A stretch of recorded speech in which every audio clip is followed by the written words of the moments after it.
Hey, welcome back, everybody. This is John Ryan. I am pleased to be your host for the Manny's Irish Pub Sports Betting Show. And I have my good friend, Tony Finn, who is AKA Effin' Tony. And I don't get what the F means yet, but he's not going to tell me. He's not going to tell me. I'm going to figure it out if it takes all football season. And that's a good thing because we're just starting football and I cannot wait till tonight. Take in some games. Tony Finn will be on the sports grid tonight for a while, doing in-game stuff with his good buddy and pal Gabe, and a bunch of other guys too. And that's a show that I definitely keep in one ear because that is a lot more enjoyable to listen to than some of these announcers, with all due respect. Welcome to the show, Tony. Thank you very much. Thank you very much. We'll have a little soda, talk a little football. I have another show coming up, but I know that you were going to talk about golf. So yeah, just real quick before I talk about the golf, I wanted to say thanks to a lot of guys, including yourself. A lot of guys that hang out in the chat room knew what I was going through last night in the whole community, the whole state, and we had a family that lives out in the West Coast, and they were watching their news, and all of a sudden our towns pop up, with EF3 tornadoes, and now I can look out the window here and see that, you might think it's crazy, but we've been through this before, so I don't want anybody to think I'm nuts. But the way the Delaware River floods, and it's a 418-mile major river on the East Coast, separates New Jersey from Pennsylvania, probably a quarter mile to either side of me is impassable on River Road, and that's the only way out of here. So we're all hunkered down. We're hoping that the electric companies don't shut down the electricity, but if they do, it's for our own safety. And we'll just ride this little puppy out. And, right now, if you look at the sky, it is sky blue, beautiful, just beautiful. So I just wanted to show this because this is in Philadelphia, and Philadelphia is catastrophic, as is Princeton. And I think this is the one. Okay, this is Center City, Philly. And it kind of looks like a street 90 degrees, right? Look at the side of that bridge. You see the green signs? With like above the water? I do. Those are signs for the highway, which is Interstate 676, which runs through the heart of Philadelphia. The Schuylkill River is approximately 7 feet higher than it has ever been since 1856. It's either 1856 or 1868. So it's a major problem, and that is 17 feet of water above the highway. Where's that supposed to be? Like where it's the level it's at right now seems normal just looking at it this way. It does, doesn't it? But it's not. There's actually an interstate highway 17 feet under the water. Yeah. And it's like a channel, and it runs right through the heart of Philly, and it connects the Schuylkill Expressway. Right. And the Schuylkill River is what flooded, and it connects that to I-95. Gotcha. And the airport, and you could take the Schuylkill to get to the stadiums, or you could cut over this way and get on 95, and then go 95 south to get to the stadiums. But never in a million years did I ever. You just don't think about these things. Right. And then the other thing I'm going to show, I hope this works, because this is what we had. I just saw an article. We had 5 of these run through my county last night. As you know, one of them took my Jeep, and a lot of guys, I really appreciate that people took the time just to send messages that are clients. And it's so refreshing that, people actually, it's just like real life. Where did you get this photo at? This is off of ABC News. Okay. All right. And this is from a video that has been shown quite a bit. Unfortunately, I don't have any video of the tornado, but there was one that Tony used to live in the Midwest, so you heard him. I went storm chasing. I know what it sounds like. And last night was the first time since I've been in the Midwest storm chasing with a buddy of mine that I heard that noise. And it was I guess it must have been an EF3 because it destroyed a lot of things in Princeton, where Princeton University is, believe it or not. You can't even get into that community. Every single road that goes in there is shut down, and we just don't want to hear any deaths. The material things can be replaced. My Jeep can be replaced. That can all be replaced, but you can't replace family members, and that's the thing that sucks about these things. But I mean, just check this out, and you're going to say that this is not even close to being in Pennsylvania or New Jersey, but it was. So let me just share the screen real quick. Oh, I didn't want to do that. I want to do this. That photo looks. The water looks high if you look off the ride a little bit, but if you weren't familiar with it, it looked pretty much normal. Yeah, and that's why I wanted to show it, because it actually looks normal. The art museum, the Rocky movies are to the left, about not even a quarter mile. So Boathouse Row is down there where the Vespers Boat Club is, and I haven't seen pictures of how bad that is, but they're 2- and 3-story structures, old Victorians, and I would have to think that it could be up to the roof. It's just catastrophic. But anyway, now what I'm going to do is show you this, and then we're going to talk sports, I swear. Oh, I had to get rid of this picture, sorry. There we go. Watch this little puppy in action.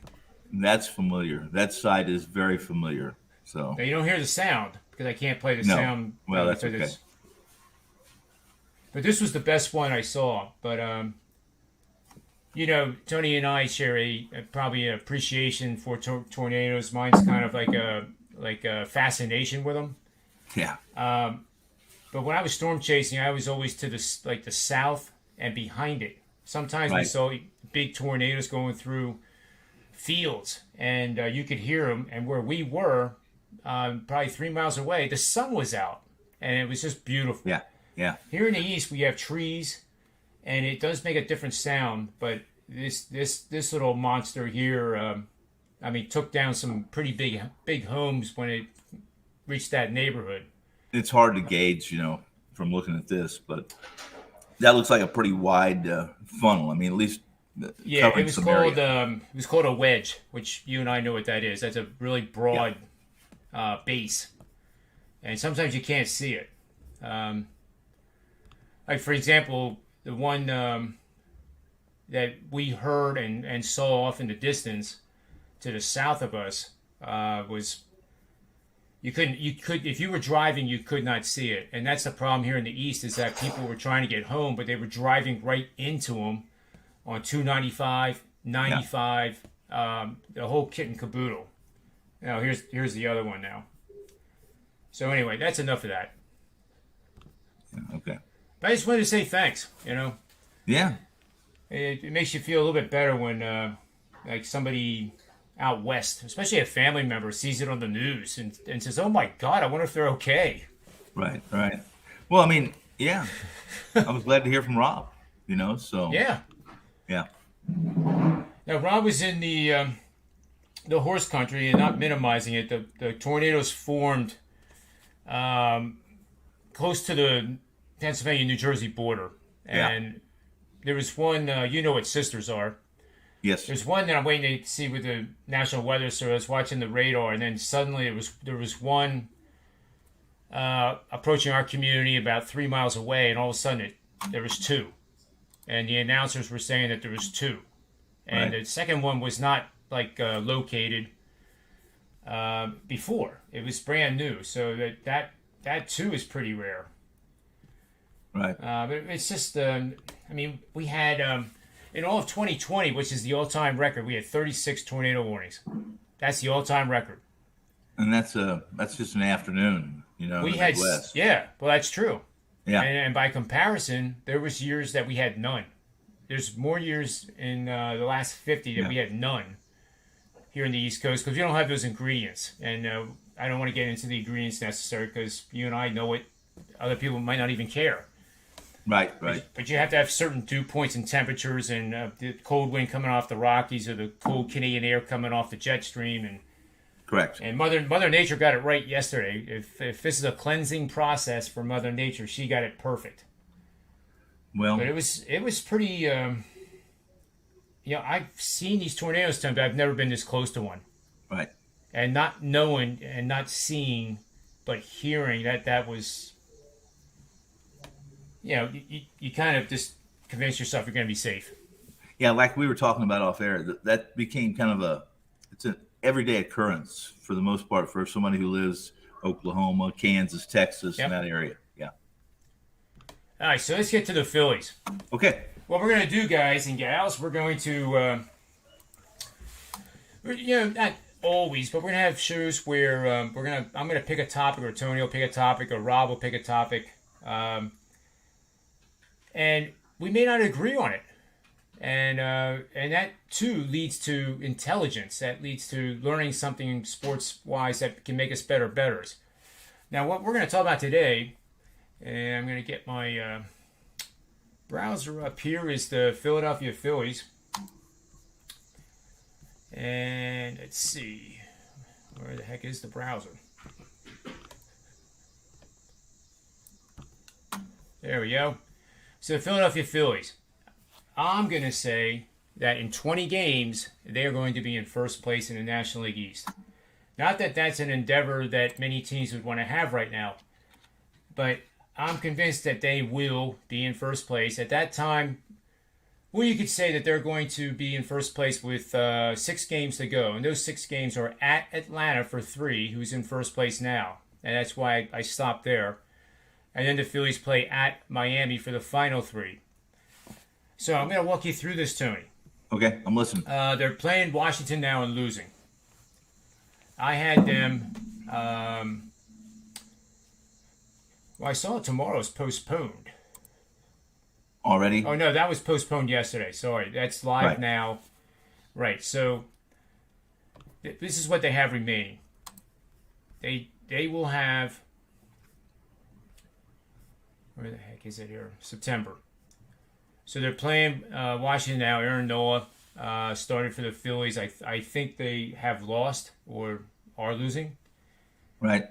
Then they play Miami at Miami. I'm going to say they're going to win 2 out of 3. Okay. Okay? So I'm going to write this down so I know the math is right. They're going to take 2 out of 3. Not necessarily sweep, but they're going to win that series. 2-1. Then they have on the road from Milwaukee, and Milwaukee's a great team. I'm going to give Milwaukee the benefit of the doubt, even though it would be, it's more Nola and Gibson would be the 3 starters right now. So they're going to lose 2 out of 3. So now they're 3-3. Right. All right, so then we go home for Colorado for 4. They're going to win 3 out of the 4 because Colorado is horrible on the road, and I know you agree with that. Then they host the Chicago Cubs, which are, I heard rumored they're going to go into the AAA level next year until they are good enough to come back. I don't know if that's true or not. That might be the quadruple A level, but yeah. Yeah, the new owners league, so they can make even more money. But seriously, I have them winning only 2 out of the 3. No sweeps. So there's 2-1. Right. Then they have the Mets, and they're at New York. They're at Shea. Right. I do have them taking 2 out of the 3. Then they host Baltimore. Yeah. I think they sweep Baltimore, but I'm going to give them 2-1. Okay. Then they play Pittsburgh for 4 at home. That's correct. 2 of those games are afternoon games, which they fare pretty well in. 3-1. Okay. Then they go to Atlanta and then Miami. So of those games, I have 2, 3, 6, 8, 10, 12, 15 wins, 3, 4, 5, 6, 7, 8. 15 wins, 8 losses.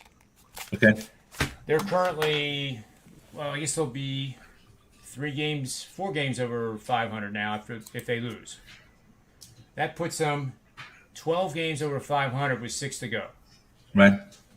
Looking at Atlanta's schedule, and we don't have to go through it game by game, they have a much more difficult road to hoe, and I don't think they're going to do nearly as well as I just outlined for the Phillies, because the Phillies are playing weak teams with the exception of Milwaukee. Right. So at that point, I think Philly goes into Atlanta with at least a 1-game lead. Okay. And then even if they go 1-3 or 1-2 against Atlanta, they have to win 1 game in Atlanta, take 2 out of 3 from the Marlins, and I think they win it. All right. Here's the deal with Philly and Atlanta. I think personally, if they're going to be a postseason product, if they're going to be a part of that bracket, then I think it does require that they win the division. I say that because San Diego's damaged goods right now. Their pitching staff isn't healthy. Those that are healthy are not really postseason worthy, should I say, or capable. A kid like Weathers, his hard contacts over the top, crazy. Mostly because he's just not prepared for this level and doesn't trust his stuff, not commanding it properly. Surprisingly, listen, you haven't mentioned the Cardinals, who have the same record as Philly. However, if you looked at their schedule, it's pretty brutal. Yep. I think they faced contenders for, 14 of the next 15 games. I might have to look at it again. But when I looked at it, because I have an under team season total with them under, and I really thought I thought I had it in the bag. But the record right now, 68-64, is that correct? Is that what Philly is? Yeah. Yep. 132 games. We have 30 games left. They have to win 86.5, which means they have to go 19-11. That's not impossible to go 19-11. But listen to the schedule. I pulled it up. Exactly. Listen to that schedule. Go ahead and look it up. Yeah. All right. So this is tough. Yeah. So Friday, September 3rd, they start a 3-game set at Milwaukee. Right. Then they host the Dodgers, and it doesn't matter where you play the Dodgers. Right. Cincinnati for 3 at home. Right. New York Mets on the road. It'd Right. be a little bit nicer if it was home. San Diego. I mean, who knows? They might get their act together for 3 games, even though they they're have out of it. Tatis, right? As long as Yeah. Tatis playing, anything. Listen, San Diego can win. You're right. And then they have 4 at Milwaukee. Right. 4 at Chicago. Right. And listen, Chicago's not much. However, that Chicago-St. Louis is it's a rivalry that it doesn't matter. The records mean very little when they meet each other, even this late in the season. And it's probably going to be, at this point in time, Chicago's going to be playing kids. They're going to be playing the expanded roster, and St. Louis probably has the edge there. But like you said, that schedule, they still have 3 more, I think, after that against they played Milwaukee 7 times and Chicago 7 times over their last 14 games. Right. I mean, who put that schedule together? I don't know, but it's pretty tough. I look at this, and I don't see 19-11 personally. So I see 500 at best. At best. I agree with you 100%. In fact, I thought they maneuvered what they had. There was a stretch there in late August where they played Pittsburgh 7 times and Detroit twice in a 9-game stretch. And surprisingly, I thought they had to almost win all of those to beat that season win total. And in truth, they lost the first 2 against Pittsburgh that I remember. They split with Detroit and then split with Pittsburgh. Those are the games they had to win and didn't do it. Yeah, I'm looking at those games. They went. They swept Pittsburgh the first time 3-0, but then they went 1-2 against Pittsburgh at home. Right. Then they, as you say, split Detroit, and then they split a 4-game series against Pittsburgh at Pittsburgh 2-2. Right. So you're right. They couldn't afford to do that. Nope. Not with the schedule that you just outlined. Over the next 2-3 weeks, it's pretty daunting. It's daunting. Yeah, they start out tomorrow night with Wainwright against Peralta, then Kim and Hauser, Lester and Burns. And I know you like that Burns guy. I do. I like not only like the Burns guy. Yeah. Right. They leave there and go home to play Scherzer. Yeah, I guess I'd say this, John. If I told you and you knew everything you knew right now. And I said, listen, St. Louis, I believe St. Louis has a chance to overcome their schedule. Why? Because they have Jay Happ, they have Kim, they have John Lester, they have Amico, who just came off a year of not pitching, and who else? They have Kim, right? Yep. Lester, Kim, Miko, Yep. Wainwright, and Happ. With that 5 guys, they can take over the world, right? No. I mean, those Maybe are the 2. National League East. And no, not even that. Yeah, you're probably right.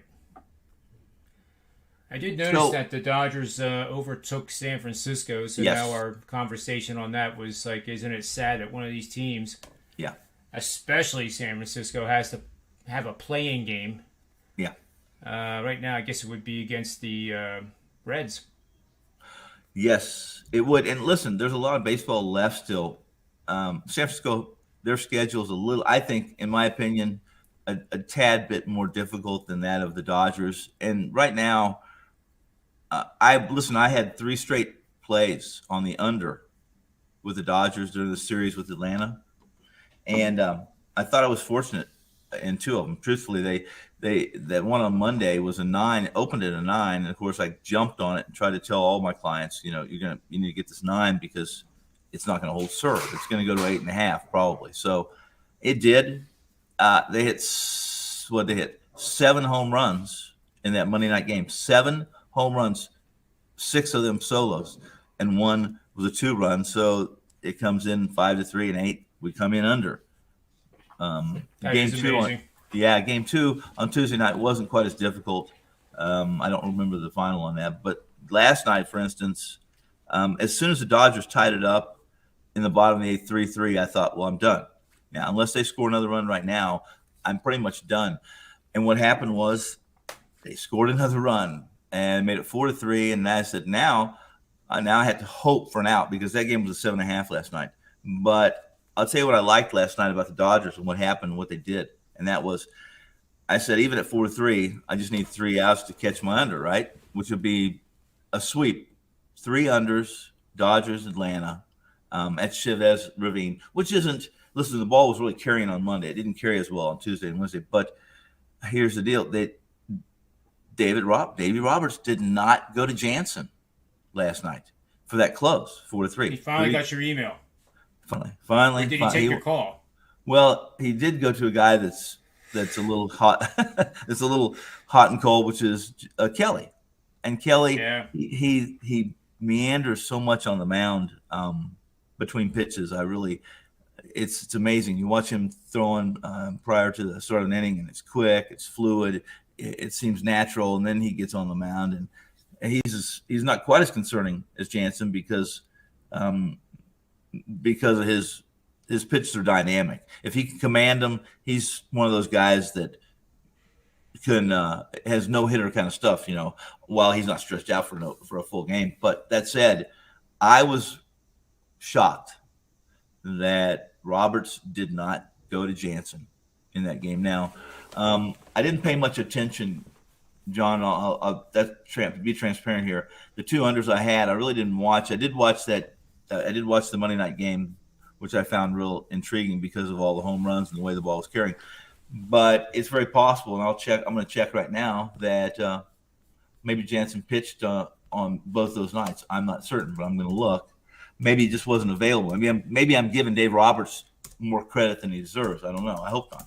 So I'm going to look right now. Okay. And then, as we talked about before, I know that you've been pretty busy with chasing tornadoes up there, and something that's an annual adventure for you, right, in Jersey and in New York. It's like I said in the beginning of the show, it's never, this kind of shit has never happened, and it'd be nice if it didn't happen again. And like we talked about again off air a little bit, technology today is a little different. That back when I was young and lived in the Midwest, they would come on you pretty quickly. So we were always, when someone yelled, get in the cellar, you got in the cellar then. Now you typically have quite a bit of a warning. At least the forecast in this day and age is a little more it's a little more scientific and a little more accurate, and typically you can get a little more warning. Typically, so anything can happen. Like you said, it can just drop right down on top of you, and there's nothing you can do. There's nothing you can do. No, nothing. So 5-3, 3-2, 4-3 in the series with Atlanta, where the Dodgers swept them. Pretty impressive because Atlanta's playing pretty good ball right now, and so your theory on Philly is tough for me to swallow just because of the way Atlanta's playing. Even though they lost 3 in a row, the bullpen was fairly. They looked capable. They did give up 2 bottom of the 8th leads to the Dodgers, but it wasn't like they got schooled or embarrassed or anything like that. And for the most part, that second game on Tuesday or first game on Monday, Jansen didn't pitch at all. Okay, it was Urias, the left-hander, who looked really good. This kid is really pitching well. 15-3, 3.17 ERA. Doesn't get a lot of conversation, but he's been pretty good. Always liked him. Yeah, exactly. Problem is he gets a little expensive. And I haven't played him as much as I wish I would have. In September, listen, here's what changes in September baseball. When you see for those who are listening, when you see minus 250, minus 300, there's good reason for those money lines. Typically, you have a team that's a contender facing somebody who's got 5 or 6 kids from September call-ups. That they're looking at what they have for next year, while Urias and the Dodgers are playing for the division title and maybe the best record in the National League, which is the case right now. So back to what I was discussing, that Jansen didn't pitch on Monday in that close game, that 5-3 game, when Urias pitched. And like I said, I had the under 9, 8.5 in that one. My clients did. The 3-2 game on Tuesday, the bullpen got the win in that game as well, because it was so close. Jansen actually did close that one out. He pitched 1 inning, struck out 2. And I'm still going to tell you that you've watched a lot of baseball, John. You've coached baseball. You know pitchers pretty well. If you watch Jansen, they call it a cutter. But when he's up there on the mound, that 95, 97 mile an hour fastball doesn't move. And the cutter is flat as could be as well. Yeah. And that string of success he had this year, after really a bumpy start, is smoke and mirrors. It's really smoke and mirrors, because this guy he's had a great career. He's a good pitcher, but his stuff right now doesn't scare or fool too many good hitters. And that's just the way it is. I think Davey Roberts might have been maybe someone talked to him, but I like the way he managed this series much more than I typically agree with the moves he made. So it was good to me. Who was the baseball player? Was it Campaneris who said that baseball had been very, very good to me? The Dodgers were very, very good to me earlier this week. So there you go. That's commendable that you recognize that Davey Roberts has recognized his mistakes of the past, and now it looks like he's got a better game plan. I mean, that is impressive. Well, it's a small sample. Okay, That's true. Yeah,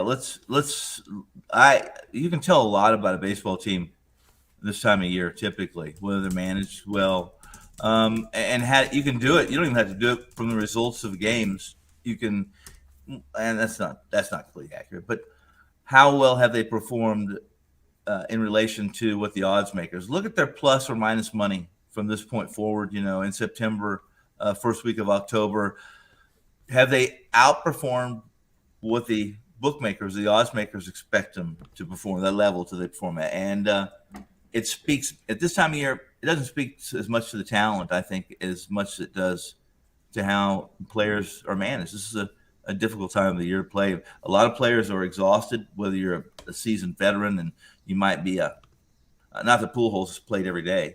He's more of a kind of a coach in the bullpen or in the dugout. Yeah.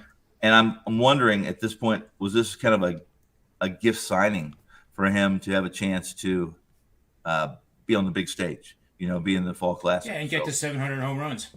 That's true. He'll have to come back next year, but he's capable. No, but he could be on the, like I said, that big stage. If the Dodgers are where they should be in the World Series, he's a part of that.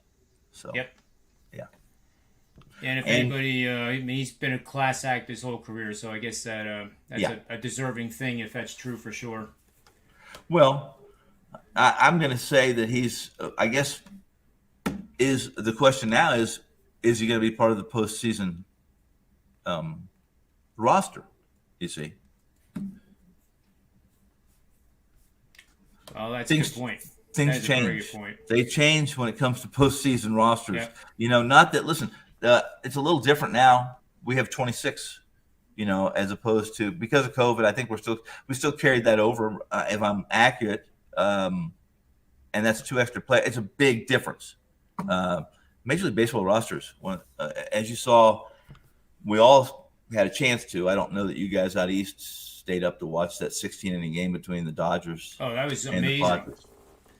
But they were. I saw the overtime part. Oh, there you go.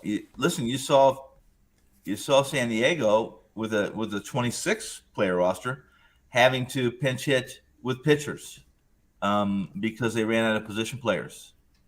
So it should not go unnoticed. I got a question yesterday from Drew. From Plus Money Drew, and I think you know who Plus Money Martin is. Yeah. He asked me what my thoughts were on expanded rosters and whether they benefited teams that were in contention, and I said they absolutely do. San Diego, the Padres were a little bit tired. They're damaged, as I explained. More so, nobody's pitched more innings. No bullpen has thrown more pitches or faced more batters than San Diego's bullpen this year. And they've been better than they've been bad, okay, for most occasions, even with some of the injuries they had. However, part of that was being success was they had to work really hard to do it. And what I mean by that is a lot of pitches, a lot of innings, a lot of counts that went deep, and all those take a toll on a pen over the course of the first 4 and 5 months of the baseball season. And the expanded rosters allow a good manager to keep his pen fresh and pick and choose your battles. There's no reason to bring in Bickford or somebody like that when you're down 3 or 4 runs. And Bickford wouldn't pitch. I mean, that I will give Davey that credit. Not that the Dodgers play from behind very much. They sure haven't this month, have they? And if you look at their August records, John, it's amazing. The last 3 years, 18, 18, and 18. In 2018, 19, and 20, they won 18 games each year, 18-6, 18-7. And if for as many bitch balls as I throw at Dave Roberts, that's good management. It's not just talent. So, sure. Some of that goes to scheduling, probably. But I'm going to share one thing with you. I don't want to interrupt you. No, it's okay. Dodgers Atlanta. Dodgers were away, so there was 7 home runs hitting that game, right? 7 home runs, 6 of them solos, 1 a 2-run shot. That was your final score, 5-3. Okay, so games since 1990 or 2007 here, 2002, that had 7 home runs exact between both opponents, right, or both teams, and a total of 8.5. Only 8.5. Right. 65-1 is the over/under. 65 overs. Yeah, 65-1. Amazing. I'm glad you looked that up. I'm glad you looked that up.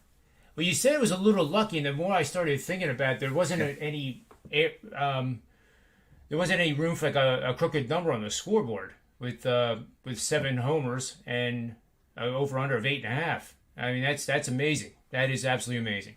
It is, isn't it? I mean, yeah. I felt like in that game, you'd have to. There was already 5 runs by the bottom of the third. Los Angeles had a 5-0 lead in that game at that point. That's a bad beat if you played the over. I can hear Teddy doing that as a bad beat.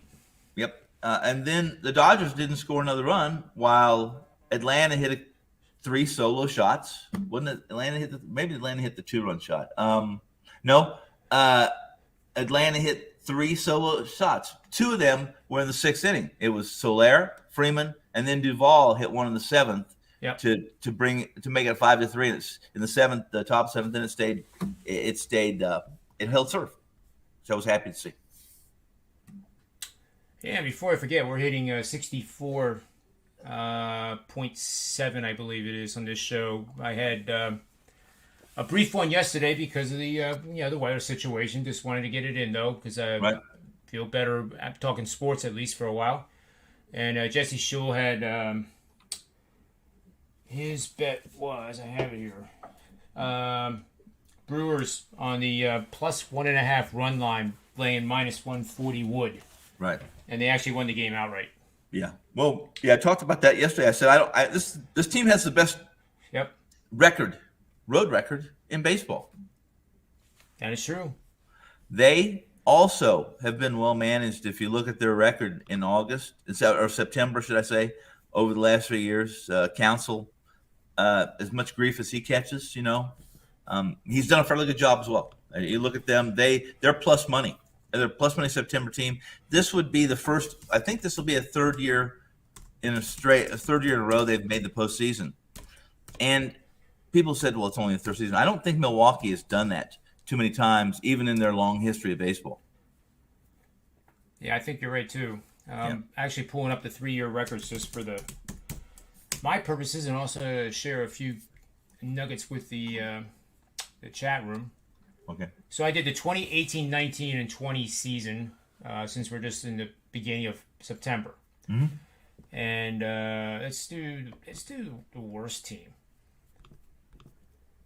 That would be the Tigers, 25-56 for 30.9%. And guess what, John? That's a lot of expanded. That's your expanded September roster playing because the Tigers haven't been competitive. That's right. Yeah. So. And the Orioles are second worst. To your point, 32%. Yes. Right. Giants. Nobody thought they were going to be as good as they are this year. They were 28-50, so that's probably that little angle is probably due to change.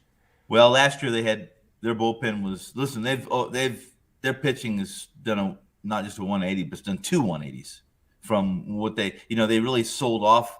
They let their bullpen completely, and they had probably one of the better bullpens in baseball the last decade. Last year was an exception because they let everybody go. Basically rebuilding. Yeah. And then here's where Joe Girardi, the Phillies, can change the recent years of collapse in September. 33-53 are the Phillies in September. Last 3 years. Marlins are even better at 36-48. And I really think if they get some money behind that franchise, and I do still believe Jeter is still there, right? Yeah. They have the core, especially with the pitching. And their relievers have been outstanding even this late in the season for a losing record team. That they just need to go out and get guys that they let go, like Stanton, for example. If they had not let him go and given him the money, but what they were going to have to pay Stanton, what he's making right now, is alone is the Marlins' entire probably payroll. Right. It's ridiculous. And nobody watches baseball in South Beach anyway. Unfortunately, I don't understand why, because I think they're a pretty exciting team. Right. But anyway, let's go to the best guys here, as you say. Okay. The team you're talking about, the Brewers, 53-28 for 65%. Only the Rays and Dodgers are better by a smidge. So the Dodgers have 55 wins. Brewers have 53. Rays have 53. Astros have 52. And those Moneyball A's have 49. And what's that? One more time. The last 3 years, 2018, 19, and 20. Yeah. Best teams in September. The worst ROI, I think, when I did my research on this, the worst ROI in September over the last 3 years are the Phillies. ROI. ROI. best to your point is Milwaukee. That's correct. Absolutely correct. And here's the thing with the Dodgers. All right, you bet $100 on the Dodgers in They're September overpriced. for the last They're 3 inflated. years. Yeah. You make $1,300. Right. Inflated. On a record that's 33 games over 500. Right. You play Milwaukee. Yep. You're a rich man because you just made 2,200. And to your point. Yeah, I mean it's no question. Yeah, to your point, the Dodgers still, I think, have, even being inflated, I think they were 5th on my list of ROI in September, which was, I don't remember now, but I thought it was, I thought basically they were up about 10 or 14 units. But guess what? They scored in September. They scored almost 6 runs a game, 5.8 something, and they were only allowing 3.5, which is a delta that's going to allow you to win some games, obviously, in baseball. Yep, absolutely. Yeah. And you are right. The Phillies are the worst by far.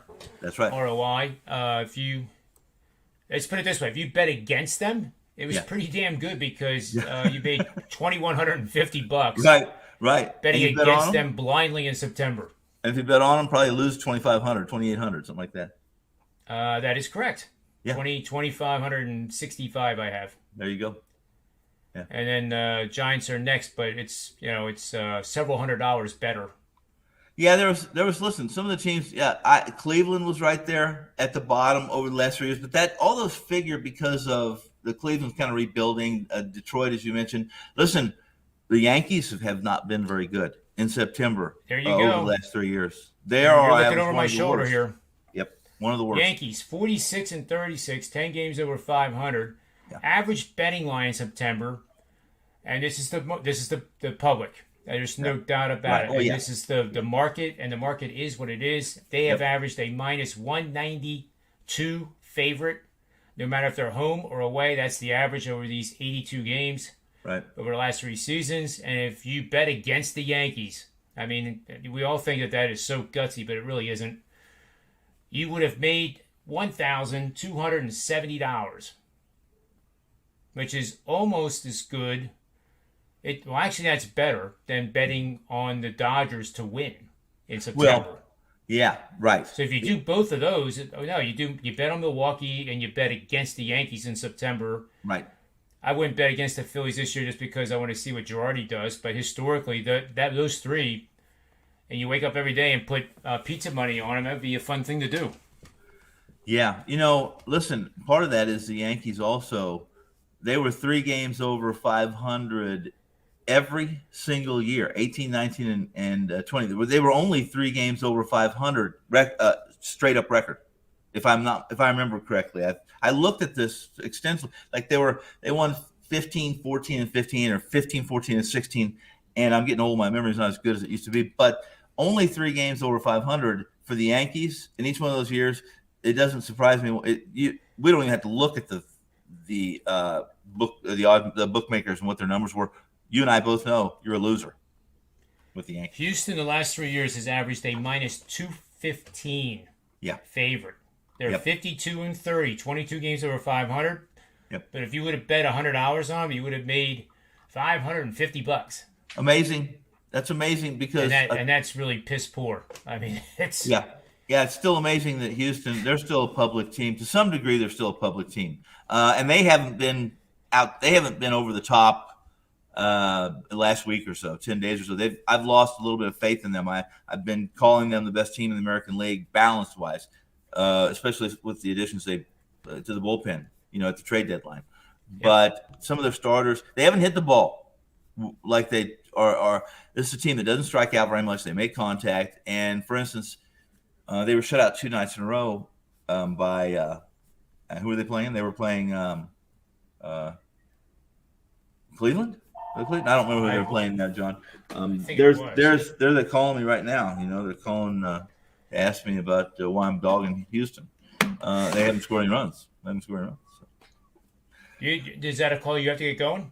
No. Okay. Well, it is. I'm right now 26 minutes. They haven't pinged me yet for my next shoot, so I'm happy to talk. But I'm going to give you another 4 minutes. I'm going to call them because I'm hoping that I have not just missed their call. The other day, you and I and Rob got on a roll about something, right? And next thing I knew, I was an hour late for one of my. Luckily it was a taping, so it wasn't live, but I was an hour late, and basically because we just started rambling. We get off track a little bit and start telling each other lies, and just goes on and on. Yeah, it's true. Yeah. I think I started out Monday's show. You weren't on that one, I don't think. I don't with think so. Rob, and Right. I thought maybe you and I had a prop bet, and I guess not, with Mac Jones being the starting quarterback in Week 1. No, that wasn't me, but Yeah, it must have been somebody else. that came to fruition with the release, and that's not the only. Jacksonville and Meyer did. Urban did basically the same thing. He said, "Listen, I don't want a controversy." So what they do, they trade their backup, not just release, but trade them. Yeah. I listen. The Cam Newton thing doesn't surprise me. Nothing surprises me when it comes to the New England Patriots and that front office and head coach. They've done some things that might make others shake their heads, but nothing really surprised me. Does it surprise you? No, and I mentioned I have David Behrman on from ESPN. He's the for those that don't know him, he's the deputy editor of sports content. So Right. he does PGA with me, and it's a blast. But I did reference the article. I just kind of glanced at, but the title stuck with me.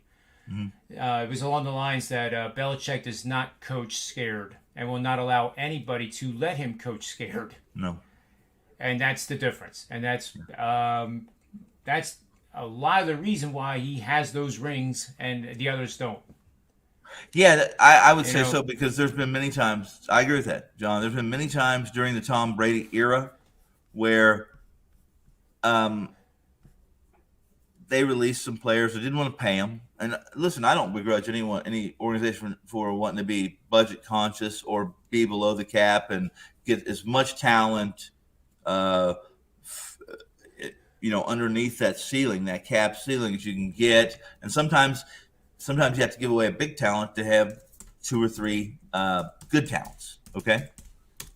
However, Tom Brady was a big part of Bill Belichick's success as well. And I'm not a huge Brady lover, but what Brady brought to that, what Brady allowed New England to do was, you could just tell Tom, listen, Tom, you're not going to have any receivers this year, so we're going to hand the ball off, and we're going to throw to Gronk. You're going to throw to Gronk, and he's going to have 100 receptions, whatever the case may be.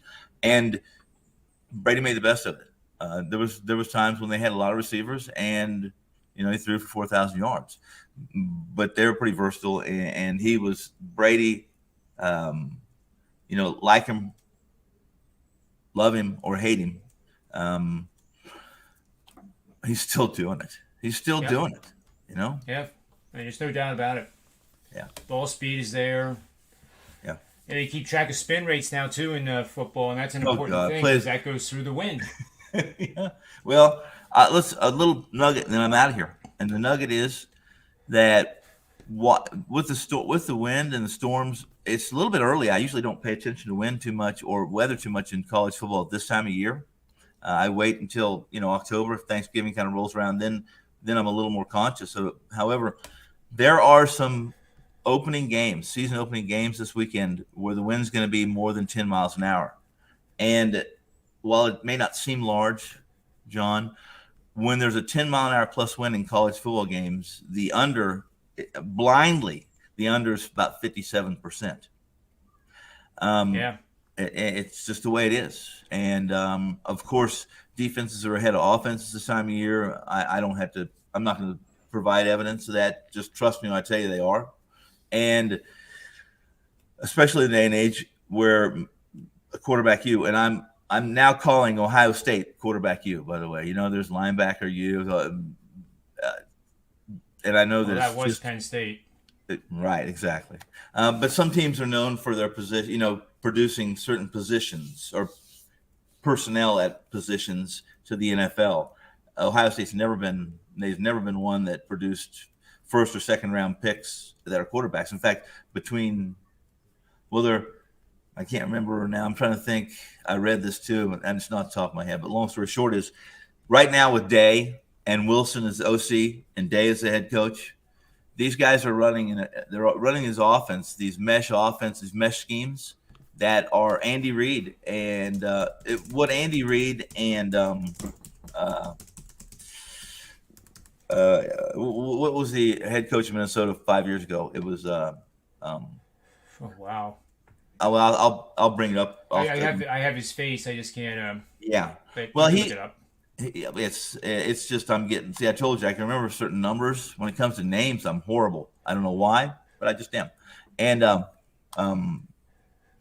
but when and I'm going to look it up because I have to have this name. It'll drive me crazy, and then I'm out. And then I'm going to have to let you go. You can talk about your golf and all that beautiful stuff that I don't know anything about, or not. I can't contribute. I don't know if I know anything about it, but my DraftKings account keeps getting more valuable. Well, guess what? That's good enough, isn't it? Okay, where are we? Who is it? I'm still looking actually here. That's all right. Keep talking. I'll pull it up. Okay, what happened was when Andy Reid was hired as the head coach of the Kansas City Chiefs, the quarterback at that point in time was Alex Smith. And he was Alex Smith was an overall number 1 draft pick, if we remember, right? Yep. Then he got into the Harbaugh system there in San Fran, and Harbaugh liked Kaepernick. And then one thing led to another, and Smith was traded to Kansas City. And he had a good career with Kansas City.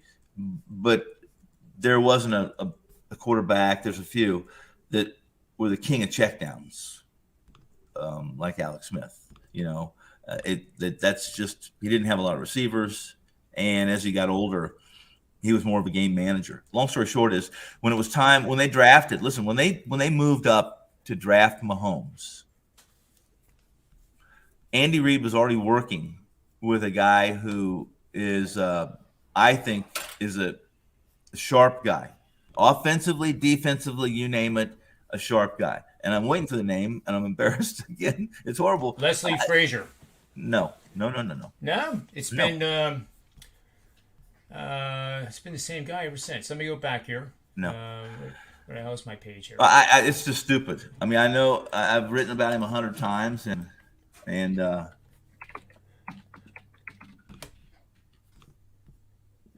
I got him. Leslie Frazier was it's before Brad Mike Childress. Zimmer. Brad Childress. Okay, that was 2000. Well, it's actually what 2010. Right. Well, and I didn't. And he was fired mid-season. Right. Brad Childress and Andy Reid worked together. What Andy Reid had Brad do? Brad went spent a couple seasons, 1 season full, watching college football games that run spread offenses. And what they did was they took the best.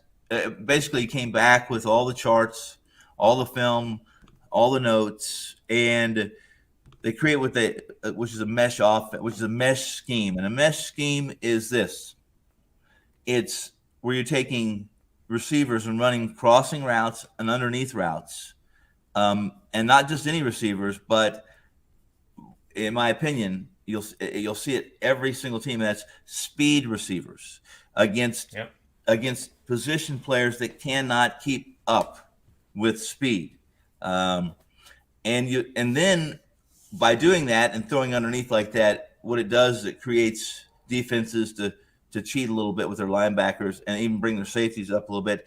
And then, of course, they have fly routes. Hill, an example with Mahomes. Exactly right. Nobody, and so this is a mesh scheme. But Andy Reid and Childress have developed a system that Ohio State, Day. I was thinking of them. They do the same thing. The same thing. Yep. The same thing. Day worked with in the failed years of Chip Kelly, and he's taken a lot of that Chip Kelly offense and kind of he's done some finagling, some altering, some schemes. But what they don't know about the offensive coordinator for Ohio State, Wilson, Wilson was a big part of that genius Bill Snyder tree that was in Oklahoma. Yep. When those guys were developing the air raid system. Wilson was the guy who worked with and had the air raid scripture and handed over to Sam Bradford. And Bradford was what? The overall number 1 pick in the draft. What Wilson and what Day are doing at Ohio State is they have they're building a dynasty. They're going to be quarterback you. It's pretty easy to sell yourself when you have a quarterback that's thrown for 4,000 yards and thrown for 40 touchdowns, and you have running backs that are gaining 2,000 yards. It's not hard to sell. Listen, what they're doing right now is they have the NFL system, the scheme, and they're getting the best quarterbacks that are available because come play for us at Ohio State. We will prepare you. We'll not only give you a chance to win a national championship in college football, a Big Ten title, we will prepare you for the NFL. That's it. That's right. Yeah, I wrote a big article about that last year, I think it was, with Ohio State with those crossing routes, and and a lot of it, I could even make a case that maybe it was learned, the Patriots to do the little picks, the little, like you're not allowed to pick like you are in basketball and football. That's a penalty. Oh, they cheat all the time though. You can just get a little bit of a nick and make it look like you're running the route you're supposed to and never saw the guy. Of course. And Ohio State does that very well. And I'm not saying they're not doing it well, but those little moves that draws that safety in and gets him out of position because he's coming at 45 degrees instead of more like 55 or 60 degrees, and that guy's gone. And that's why you see all these bombs for touchdowns from the Buckeyes. Right. And I'm going to get out of here, but I'll give you my free pick real quickly. Yep. And I'm not going to tell you why. We'll sign off. And I'm not going to tell you why. I'm just going to tell you right now that 2 years ago, before Day took over that program for Urban Meyer retired for lots of reasons, but I think the main reason, or at least the reason that was given, was health, right? Health reasons. And there was a season opener where Meyer was suspended because of some violations. You remember that? Yep, I do. Do you remember who the quarterback was in that first game in 2000? It would have been 2018, right? Yeah, it would have been 2018. It was Haskins. I didn't know that. Right. Haskins threw for 5 touchdown passes. I do remember that now. Yep. Who was the head coach in that game? Brian Day. That's right. That was his first game. He was a temporary head coach because Myers was suspended. Yeah, okay, that's right. Then following year. Here's the deal. The kid that they have quarterbacking tonight in Minnesota never has thrown a pass as a college quarterback. Not one. It doesn't matter. Look at the last 5 years. First off, Ohio State has won and covered their last 5 season openers, conference openers. Tonight's opener happens to come against a Minnesota team that is was overrated last year. If you remember, John, they were 21st in the country last year coming into that pandemic, but they opened against Michigan and lost by 25. Dropped out of the top 25, and the quarterback there hasn't been the same. Listen, there's a pretty good chance that that their receivers tonight have a total of 7 catches in their career in college football. They're not facing. They have a pretty good offensive line, and they run the ball pretty good. This kid that bypassed the draft, Eby, is a pretty good running back. However, this is Ohio State. They have the number 1 and number 2 offensive line, number 1, defensive line, number 2 behind Clemson, rated by pundits who I respect. This game's not close. Minnesota can't throw the football. They're going to have problems running the football. And while you can make a case that, listen, you got a redshirt freshman, never thrown a college pass, if anyone can prepare a guy for season openers, and I'll tell you, Ryan Day believes season openers are mission critical to a kid that young who's never thrown. They want to make it easy, and they want to make it big, loud, and route, a margin of victory, so that for 2 reasons. One, they want him to have that confidence in week 2 and moving on. Also, because most of the quarterbacks at Ohio State from this point forward are one, done, two, and done. They're done, and they're gone. That is true. Yep. Ohio State minus 14 tonight at Minnesota. I thought that line was a little goofy, to be honest with you. I thought, Well, I thought it was too good to be true, but I agree with you. Some short money came back and hit it. Went to 14. Yep. There's a few 13 and a half out there. So there was some buyback because this game opened up at about 11 and a half, and climbed up to that 14, And I released it at 13.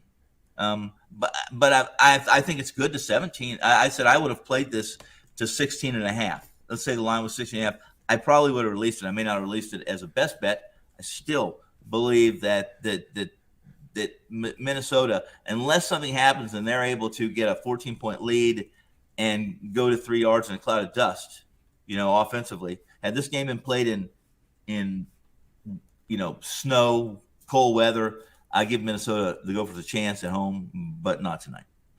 Listen, those receivers, the best receiving corps in football, save Oklahoma, you'll see them tonight. Hey, Marvin Harrison's kid is one of them. Yeah. Yeah, great to be here. You broke it down. Real quick, I have Boston Red Sox tonight. Okay. So betting on road underdogs in the month of September. But this our show was about September. How do teams do in September? Well, here's underdogs, 125, 175, with a win percentage of 55 to 65. So they're playoff contenders, if not already in the playoffs. Mm-hmm. They've gone 39-39. So what's so great about that? It's 50%. Well, guess what? They've averaged a 145 underdog bet. Yeah. Earning the $100 better, an outstanding $1,800 in profits, and a 22% ROI. Nice. Take Boston. Yeah, I'll take that ROI for certain. Yep, and then I was looking at a prop bet too. I do those once in a while, but I lost the page for it here, so we'll just bag that. I can tweet that. Well, you know what? There's a reason you lost the page. Stay away from it. Yeah, like if I could promise you, it had nothing to do with Simmons making free throws. Yeah, I don't. Simmons who? Who's Simmons? Oh, you mean exercise guru? Yeah. Or Gene Simmons. That's Simmons Gene Simmons. of No, Kiss. that's Kiss. Yeah, I don't know who. I bet you he can make free throws even at his age. I know what Gene Simmons is best at. That's making money. Hey, we'll talk NFL tomorrow for sure. Looking forward Friday's to it. a big day. We got a lot of college too, football. Saturday. We do too. Let's mix it up. We'll break down some of the big games on both days, and well, not both days. Well, actually, it is both days. We have football, college football tomorrow, Saturday, Sunday, and Monday. Yeah, and then we have NFL Thursday. I don't like the MLB card much tonight. I didn't find anything I found that stood out for me, and so hence the college football free play. So I do have a 5%er up for tomorrow.